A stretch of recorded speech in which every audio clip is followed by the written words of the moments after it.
तर ठाकरेंच्या विजयी मेळाव्यानंतर महायुती अलर्ट झाली असून ठाकरेंना शह देण्यासाठी मिशन पालिका सुरू केल्याची माहिती आहे। विविध समुदायाच्या लोकसंख्येनुसार पालिका निवडणुकांचा फॉर्म्युला ठरणार असल्याची माहिती सूत्रांकडून मिळते।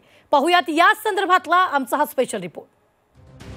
भारतीय जनता पार्टी भाषिक, धार्मिक, जातीच्या आधारावर असा विचार आम्ही करत नाही। त्यांना एक नॅरेटिव्ह सेट करायचं आहे, हिंदी मराठी। महाराष्ट्रानं हिंदीला कधी विरोध नाही केला बरं का।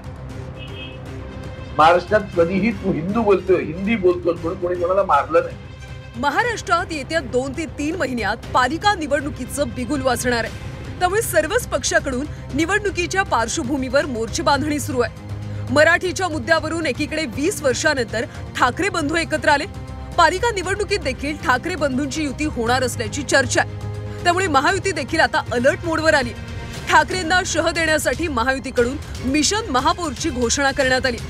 मुंबईतल्या विविध समुदायाच्या टक्केवारीनुसार महायुतीच्या निवडणुकीचा फॉर्म्युला ठरणार असल्याची शक्यता आहे। मुंबई पालिका निवडणुकीत मराठी अमराठी असं ध्रुवीकरण होण्याची शक्यता आहे। पुढच्या आठवड्यापासून महायुती उमेदवारांसाठी सर्व्हे करणार असल्याची माहिती आहे। भाजपकडे अमराठी मतांची जबाबदारी असल्याची माहिती आहे। दादांच्या राष्ट्रवादीकडे बहुजन मतांची जबाबदारी असल्याची माहिती सूत्रांनी दिली आहे। तर शिंदेंच्या शिवसेनेकडे मराठी मतं वळवण्याची जबाबदारी देण्यात आली आहे। भारतीय जनता पार्टी निवडणुकीची स्ट्रॅटेजी ठरवताना सुद्धा आणि आपल्या नेहमीच्या दैनंदिन लोकप्रतिनिधी सरकार म्हणून व्यवहारात सुद्धा अशा पद्धतीने कुठलाही विचार हा आम्ही करत नाही।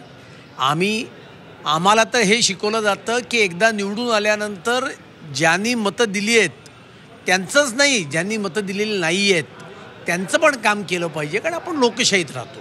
आणि त्याच्यामुळे आम्ही काही असा भाषिक, धार्मिक, जातीच्या आधारावर असा विचार आम्ही करत नाही।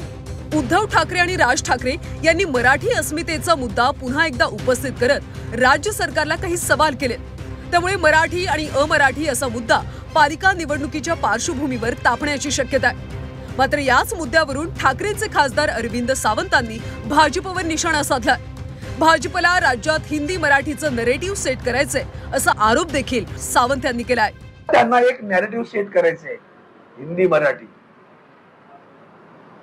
महाराष्ट्रानं हिंदीला कधी विरोध नाही केला बरं का। महाराष्ट्रात कधीही तू हिंदू बोलतोय, हिंदी बोलतोय म्हणून कोणी कोणाला मारलं नाही। महाराष्ट्रात आणि मुंबई राजधानीत हिंदी सिनेमाची सगळी बॉलिवूड ज्याला म्हणतात ते तिथं आहे।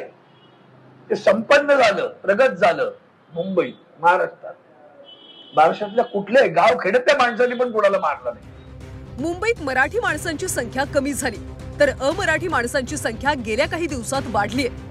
त्यामुळे भाषेच्या मुद्द्यावरच पालिका निवडणुका लढवल्या जाणार असल्याची शक्यता आहे। मुंबईमध्ये 32% मराठी माणसं आहेत, 14% मुस्लिमांची लोकसंख्या आणि इतर अमराठींची संख्या 54% आहे।